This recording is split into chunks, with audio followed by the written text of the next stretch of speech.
sensores, síntomas sensitivos que se reflejan en el daño de las fibras nerviosas. Es un trastorno neurológico. Es algo reciente, doctora, que se descubrió hace poco y creo, he leído que se llamaba así la persona que... Sí, el nombre rimbombante es síndrome Guillain-Barré-Stroll. ¿Por qué? Porque son todas las personas que lo describieron. La primera vez que se describió fue hacia la guerra, que se identificaron varios pacientes que después de un proceso infeccioso gastrointestinal, etcétera, empezaron a desarrollar los síntomas de debilidad. En la Segunda Guerra Mundial, etcétera, mucho más atrás también. No es algo reciente, no es común, sí está considerado dentro de los trastornos neurológicos raros porque no es común, pero yo creo que gracias a la difusión que últimamente se le ha dado a este síndrome, ya podemos identificar más casos. Porque hay pacientes que, como vamos a platicar más adelante, es una enfermedad que varía, o sea, puede ser solo hormigueo o puede ser el paciente que termina postrado en cama. Y hay pacientes que a lo mejor cursan con discreta debilidad en brazos y pies, se autolimitó solo y no se dieron cuenta y pues hasta después que hacemos la retroalimentación. Uh-huh. A ver, entonces, para empezar, doctora, ¿este síndrome es causa o consecuencia de algo más, no? Así es. ¿Qué es el Guillain-Barré? O sea, ¿se afectan nuestras terminaciones nerviosas? ¿Se obstaculizan? ¿Se degradan? ¿Qué pasa? Es algo, hay algo que llega a nuestro cuerpo y hace que nuestro sistema inflamatorio empiece a crear, haga que nuestro sistema inflamatorio se confunda y empiece a crear proteínas que son los anticuerpos que de manera cruzada chocaron con las fibras nerviosas y estos anticuerpos identifican las fibras nerviosas como algo de fuera, como algo extraño y empiezan a atacarlas. Entonces llegan las proteínas y se pegan en las fibras nerviosas, las empiezan pues coloquialmente como a carcomer o tienen la capacidad de incluso entrar debajo del plástico que es la mielina de las fibras nerviosas y meterse hasta los filamentos de cobre, pensando como la analogía de un nervio, y lastimar los axones. Entonces también empiezan como a carcomer el axón. Entonces son anticuerpos que atacan a las fibras nerviosas. En realidad es una enfermedad, es un trastorno inmunomediado, ¿sí? Porque es los anticuerpos que llegan a las fibras nerviosas. ¿Qué lo desencadena? En realidad, a veces no podemos identificar la causa, pero casi siempre hay un proceso infeccioso asociado, unos días, unas semanas, 3, 4 semanas, cuando mucho antes del proceso infeccioso. Lo más común es una gripe, una diarrea, una tos muy intensa y después de 3 semanas, 2 semanas empiezan con los síntomas porque es el proceso en el cual se empieza la creación de los anticuerpos porque nuestro cuerpo se confundió y estas proteínas las empieza a crear y empiezan a atacar las fibras nerviosas. Hay otras causas que también se han identificado, incluso hay casos anecdóticos de pacientes a lo mejor de cirugía, que tuvieron alguna cirugía y después de eso empezaron con un Guillain-Barré. ¿Sí? Entonces hay muchas ¿Vacunas, cosas. Doctora? También hay esta posible secuela o posible efecto secundario. Cuando salió la vacuna de la influenza, en un principio cuando salió sí se comenzaron a detectar un incremento de casos de Guillain-Barré asociado a la influenza y ahí fue cuando se empezó a asociar con la cuestión de vacunas. Después pues se limpia más la sustancia de la vacuna y bajaron los casos y actualmente no está relacionado, por ejemplo, con influenza. Ahí empezó la relación. Ahora lo más novedoso o las noticias pues involucran lo que es COVID y se ha visto pacientes que tuvieron vacuna por COVID y que desarrollaron, y de todos, no de una marca en específica, y que posterior a la vacunación comenzaron con un cuadro de Guillain-Barré. Sin embargo, que tuvieron COVID y les da Guillain-Barré que aquellos que se vacunaron. Es mayor el riesgo de desarrollar un Guillain-Barré secundario a una infección por COVID que a una vacuna. Eso es justamente lo que le iba a preguntar, porque se supone, o lo que nos ha estado causando este COVID fue justamente esto, una inflamación o sobreinflamación. La habilidad para agarrar el celular, es algo, y también algo gracioso de pandemia, que a los pacientes les cuesta mucho trabajo quitarse el o sea, el manipular, el acomodárselo. También fue algo que notaban los pacientes, o sea, agarrar las orejitas del cubreboca con las manos y jalarlo, y eso les da también un poquito de trabajo. ¿Por qué? Porque eran los dedos. Pues, o sea, eso es como parte de los síntomas que ellos referían en pandemia, pues.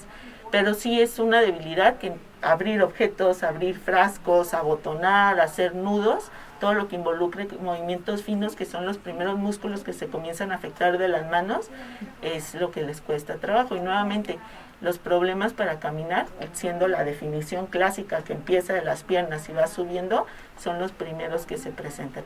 Y no solo es fuerza, sino también, como comentaba en un principio, también hay alteraciones sensitivas, que son hormigueos, entumecimientos de las manos, de los pies, e incluso en ocasiones dolor. ¿Sí? Pero nuevamente no es de que, yo tengo 3 meses que tengo mi mano entumida y cuando la pongo así, o como que se me entume un pie, no, o sea, es un cuadro que aparece en 1 o 2 semanas, cuando mucho, ya tienen todo el cuadro florido. O sea, es una cosa súbita, entonces. Sí, agudo. Agudo, sí, bueno, súbita es en el momento, ya no puedo caminar. Sí, tiene razón, es más bien agudo y de una progresión rápida. Es progresivo. Sí. Progresivo. Eso es justamente aparición aguda y progresiva. ¿Y puede a la persona también incluso morir? Porque me imagino, los pulmones pues no se mueven. Así es, o sea, los pacientes generalmente ya en ese punto ya están en algún centro de atención, y cuando en consulta se identifica que un paciente, o sea, está teniendo la evolución clásica de un Guillain-Barré, que está teniendo una evolución que está siendo rápida, que el paciente ya por musculatura, de los músculos que se encargan de permitirnos comer, también están afectados porque el paciente se ahoga con la comida o incluso con la misma saliva. Todo eso ya son datos de alarma de dirigir inmediatamente al paciente a urgencias. ¿Por qué? Porque los problemas para respirar no van a tardar en aparecer. Y es justamente, ¿por qué? Porque la musculatura del pulmón se extiende con músculo.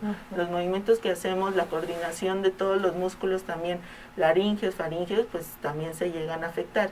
Y si un paciente no se atiende de manera adecuada, pues sí baja la capacidad ventilatoria, tiene problemas para deglutir, y esto nos lleva a neumonías por broncoaspiración, etcétera, que pueden complicar el cuadro. O sea, no es como que el paciente está bien y ya 1 o 2 días después ya lo encontramos a lo mejor en cama, que ya haya fallecido.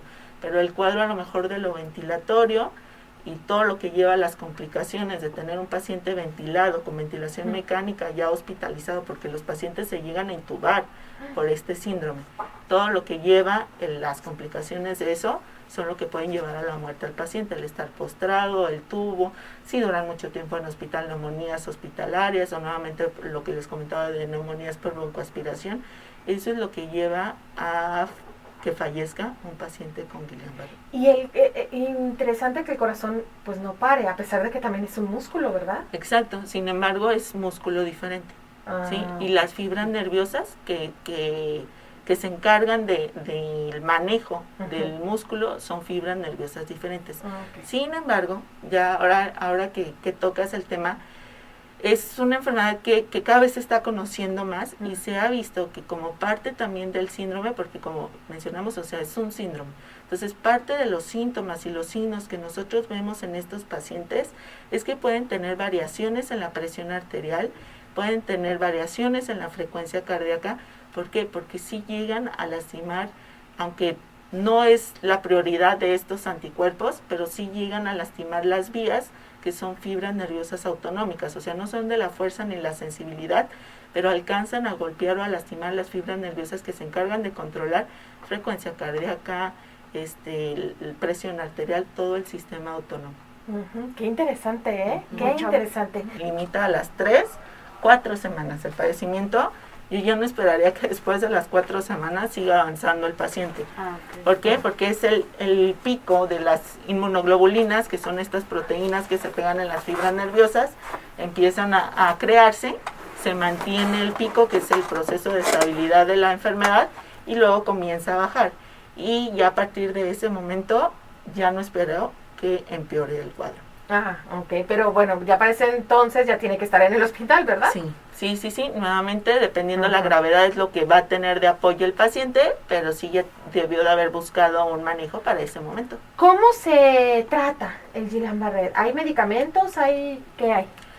El medicamento que existe o el manejo que existe para el Guillain-Barré es justamente quitar estas proteínas que están lastimando las fibras nerviosas. Algo bien importante que debe conocer el paciente y que se debe platicar con el paciente es que lo que yo busco es que de donde estoy en ese momento que yo veo al paciente no me siga avanzando. ¿Sí? Uh-huh. Y eso es lo que se busca o es la expectativa del tratamiento, que de donde estoy no me siga avanzando, quitar las proteínas para que ya no se sigan lastimando las fibras nerviosas. Pero las fibras nerviosas se van a mantener, o sea, lo que se alcanzó a lastimar, el medicamento no lo va a recuperar. Ah, es irreversible ese daño. No es irreversible, solitas se van recuperando después, okay. Pero la intención del medicamento es que no siga avanzando. Pararlo. Sí, exactamente. Okay. Hay dos grandes grupos, también está un poquito más avanzando el manejo del Guillain-Barré desde 60, 70 años, es la misma forma que teníamos de tratarlo hasta este momento que ya empiezan a aparecer anticuerpos monoclonales en terapia, etcétera. Pero lo que más manejamos es o plasmaféresis, que yo les platico a los pacientes que es como una hemodiálisis en las que se saca la sangre y se limpia de estos anticuerpos, y la otra es la inmunoglobulina, mucho más práctico, el paciente los dos tiene que estar hospitalizado, es más rápido el manejo con inmunoglobulina, se calcula de acuerdo a peso y lo que hace este medicamento, igual en grandes rasgos, es encapsular estas proteínas, estos anticuerpos y hacer que se eliminen más rápido y que ya no se sigan lastimando las fibras nerviosas, por lo tanto ya no tendría que seguir avanzando o esperaríamos que no siguiera avanzando esta enfermedad. ¿Es tardado la recuperación? Sí. Es como muchos padecimientos en neurología llegan así y la recuperación es muy lenta y de mucha paciencia. El medicamento nuevamente busca quitar las proteínas, pero lo que se alcanzó a lastimar las fibras nerviosas, eso no lo va a mejorar el medicamento. Dependiendo del daño y la forma en la que llegó a lastimar el anticuerpo, si solo llegó y pegó y se quedó pegadito y no dejó nada más que pasara la electricidad a través de la fibra nerviosa, es más fácil. Si yo quito la proteína, pues pasa, ya pasa la energía. Pero si la proteína o el anticuerpo tuvo la capacidad de lastimar, de carcomer la fibra nerviosa, pues yo quito la proteína y no va a recuperar inmediatamente el paciente porque quedó lastimada la fibra nerviosa. Eso tiene que ver de acuerdo al tipo de anticuerpos que se manejan en esta patología. Pero una vez que logramos completar el tratamiento, que se complete el tratamiento ya sea de inmunoglobulina o de plasmaféresis, lo que sigue es la recuperación de las fibras nerviosas. No existe proteína, no existen vitaminas, no existen suplementos, no existe ningún medicamento que haga que se recupere más rápido la fibra nerviosa, o sea, ni las vitaminas B, no, nada. Entonces, solita la fibra nerviosa se va a ir recuperando, ¿sí? El apoyo principal es a través de rehabilitación física, pero el proceso de recuperación de la fibra nerviosa es lento. Si yo le doy a mi paciente tratamiento en el lapso de tiempo en que está aguda la enfermedad en las primeras 3 semanas, la recuperación es más rápida, pues porque obviamente quite las proteínas más rápido. Si yo no le di el tratamiento, a lo mejor se iba a estancar en que solo no moviera brazos y piernas sin que se pasara al cuello. A lo mejor ahí se estancó, no le di tratamiento, ya no vale la pena que yo le dé manejo después de las 4 semanas. ¿Por qué? Porque estábamos platicando que va ya en ese momento ya va a bajar solito, entonces ya no vale la pena que yo arriesgue al paciente porque también son formas de manejo que pueden traer complicaciones, pero la recuperación del paciente va a ser más lenta. ¿Sí? Van a seguir, sí, probablemente va a recuperar igual que un paciente que no se le dio tratamiento, pero nos va a costar mucho más trabajo la recuperación. Y es una recuperación que puede ser de 1 mes, puede ser 3 meses, 6 meses o 1 año y seguimos todavía con discretas mejorías y hay pacientes que quedan con muchas secuelas ya después del síndrome de Guillain-Barré. Tuve una paciente que prácticamente por la forma en la que fue la afección de los anticuerpos, resolvió muy bien a la inmunoglobulina y a la semana ya estaba caminando como si nada después de que la llevaron casi abrazada al hospital. Entonces tiene mucho que ver la fisiopatología y la velocidad con la que se administra el medicamento para que no se lastimen tanto las fibras nerviosas. Y también como la postura de la persona, ¿verdad? Tiene que ver, o sea, como su estado anímico, emocional, porque todo eso también. Sí, una vez que salen los pacientes, obviamente quien queda con muchas secuelas en el inmediato después de la salida del hospital, pues anímicamente sí da un bajón, ¿no? Sí les pega a los pacientes, y si ese estado de ánimo no lo podemos como tratar de que se eleve, el paciente a lo mejor a la rehabilitación ni siquiera le echa tantas ganas, no va a las sesiones, en su casa a lo mejor no trabaja los ejercicios, y obviamente la recuperación pues va a ser mucho más lenta o más torpe su recuperación. Entonces sí tiene mucho que ver el ánimo del paciente y también la red de apoyo que tenga el paciente en cuanto a su familia, porque hay que llevarlo a las sesiones, etcétera. Es importante, entonces, es un 50% la rehabilitación. Una vez que se administra el medicamento, sí es prácticamente rehabilitación y estar viendo a través de las consultas de neurología, porque puede haber dolores, puede haber hormigueo, las famosas parestesias, que son todos estos síntomas sensitivos en los brazos, ver a lo mejor si no se agregó alguna complicación diferente a solo la neuropatía por el Guillain-Barré, que no traiga aparte a lo mejor una afección muscular, etcétera. Todo eso se tiene que estar evaluando por neurología clínica. Sin embargo, sí, el medicamento, o sea, son las primeras 4 semanas, el 100% del manejo es el medicamento. Una vez que el paciente egresa, es el 100% del manejo, rehabilitación. Bueno, el 80% de la mejoría del paciente va a ser por rehabilitación. O sea, que tiene que ver todo eso de los ejercicios tanto en la rehabilitación como en su casa. Y que tiene que ser pues supervisada tanto por su médico neurólogo como por su médico de rehabilitación. No nada más decir, ay, voy a hacer unos masajitos, que me hagan unos masajitos y voy a mover. No, hay que ser específico en cada nervio y demás, ¿verdad? Así es, sí se tiene que evaluar grupos musculares. Al principio el paciente hacer un movimiento tal vez no lo va a poder y le va a generar aparte dolor al día siguiente. Entonces tiene que ser un movimiento que sea cuidado, tiene que ser movimientos que sean vigilados por personas que estén capacitadas, sobre todo en este tipo también de enfermedades, y es algo que no es como mencionaba, o sea, que el familiar diga, yo le doy masajes, yo lo muevo. No, o sea, sí se tiene que evaluar la forma en la que se mueve todas las estructuras corporales para que todos los músculos se activen.